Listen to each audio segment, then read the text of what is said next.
friends. Congratulations on being almost halfway done with your very first research paper ever. Hopefully this has not been too stressful. Today we're going to talk about writing an introduction. So you've written your 2 main idea body paragraphs, and so now we're going to talk about how you can introduce your paper to your reader. We have an equation that we like to use. A good lead plus main ideas equals your introduction paragraph. So that's what we're going to be talking about today. The types of leads that you can use paired with your main ideas in order to get your introduction paragraph. As you can see right here, there are 4 types of leads that we're going to use for this paper.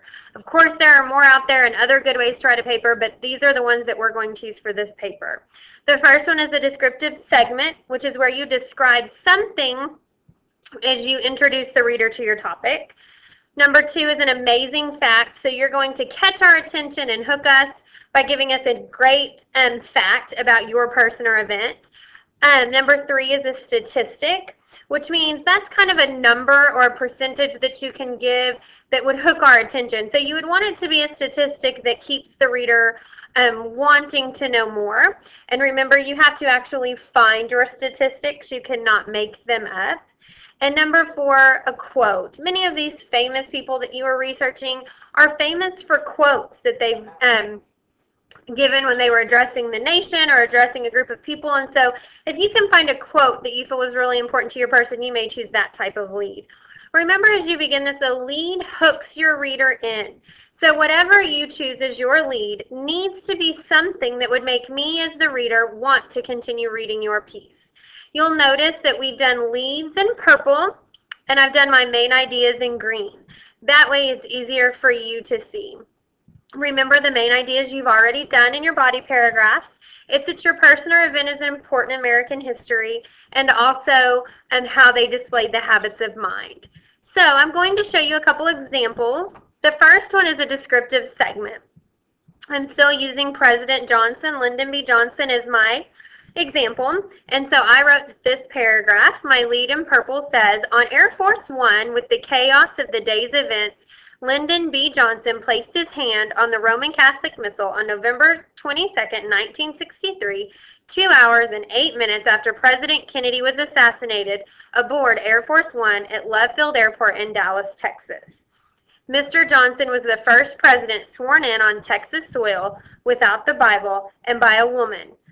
LBJ, as he is commonly referred to, began making history within the first minutes of his presidency. Throughout his many years in politics, LBJ demonstrated the habits of mind as he shaped American politics. So my descriptive segment, lead, that hooks the reader, describes how he was sworn into office. It was an interesting scene. It's one that's forever remembered by people that were there and around at that time. So I described how he took office because it is so uncommon. That is not usually how our presidents take office. And then in green, you can see I state my main ideas, that he's important to history and that he showed the habits of mind. Notice that I didn't necessarily say word for word my main ideas that are going to be in my body paragraphs. I didn't say Lyndon B. Johnson is important in American history. I changed it to say that he began making history. So if you want to kind of change yours to add some variety to your paper, you're welcome to do that. Notice that I also sometimes refer to him as Lyndon B. Johnson, sometimes as LBJ, and later you'll see that even as President Johnson. You're going, if you can, want to change up what you're calling your person if they have nicknames. And remember, if your person has a nickname such as LBJ or JFK, make sure that you tell the reader their name at some point in your research paper. The second example is an amazing fact. So you can see my lead in purple again. I began with an amazing fact. Lyndon Baines Johnson, often referred to as LBJ, is one of only 4 people who served in all 4 elected federal offices of the United States: Representative, Senator, Vice President, and President. LBJ was the 36th President of the United States, a position he assumed after his service as the 37th Vice President of the United States. There is no doubt that Mr. Johnson was an important person in American history who displayed many habits of the mind throughout his career as a leader in the U.S. government. So same thing, you can see my leaders in purple I gave an amazing fact about him, and I stated my main ideas at the end. In both of these paragraphs, you'll notice that I do have a sentence or two in black. That's just adding the explanation or a little more information for my reader, just like you did in your body paragraphs. The third example is an example of a statistic, and remember, your statistics need to be an actual fact that you can cite. We don't want to be making up facts just to get our reader interested.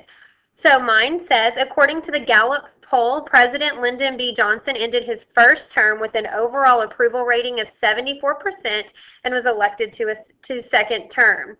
Sorry, I have a typo there. It should say to a second term. Good thing this is just a rough draft, right? However, when he left office, his approval rating had dropped to 50%. LBJ is associated with many programs during his presidency, including the Civil Rights Movement, carried on from JFK's term, the Great Society Program, and the Immigration Act of 1965. Each of these programs played a part in shaping the people's opinion of President Johnson. Without a doubt, LBJ left his mark in American politics and is important to American history. Throughout his years in politics, Mr. Johnson displayed many habits of the mind. So you can see there how I started with a statistic, and again, I'm stating my main ideas that the reader will learn about as they continue reading. My final example is a quote, and this will be a quote that either the person that you're researching said, or a quote about that person that maybe was important at the time. If you're researching an event, you can find quotes about that event or quotes from important people involved in that event. So I started with, a president's hardest task is not to do what is right, but to know what's right, said President Johnson in his annual address to Congress in the State of the Union address. President Johnson was faced with many difficult decisions when he assumed office after JFK's assassination.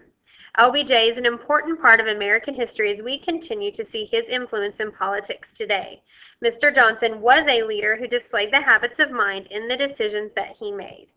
So you can see there where I've started with the lead and ended with my main ideas. As I was reading that one aloud, I kind of thought to myself, I don't love my explanation sentence. And I kind of might even change the way that I say in his annual address to Congress in the State of the Union address. I might want to say in his State of the Union address or give a year. But remember, this is your rough draft. So right now you're just working on getting your ideas down in paper. When we have each one of these pieces put together, at the end, we'll then revise and edit. And so these paragraphs would need to be revised and edited and made sure that they're my best work as well. So as you look over these, we're going to place this document on the wiki at www.geofifth.wikispaces.com. You're welcome to go there and look at this and print it off and have a copy so that can help you as you're writing your introduction. And that will help as you continue on. So you can find that there. When you think you're ready to start your introduction paragraph, you've finished your 2 body paragraphs and you've watched this video entirely through, you will need to come see Mrs. Hartzog or myself to receive a practice sheet. On that sheet, we have some introduction paragraphs that have already been written, and all you're going to have to do is identify the lead and tell us what kind it is. Is it descriptive, an amazing fact, a statistic, or a quote? And then you're also going to identify the main ideas of those leads. This will help you then when you sit down to write yours, in that you will be very easily able to identify the lead and the main ideas. If you have any questions today in class, let us know, and we will be moving on to conclusion paragraphs next. Good luck, friends.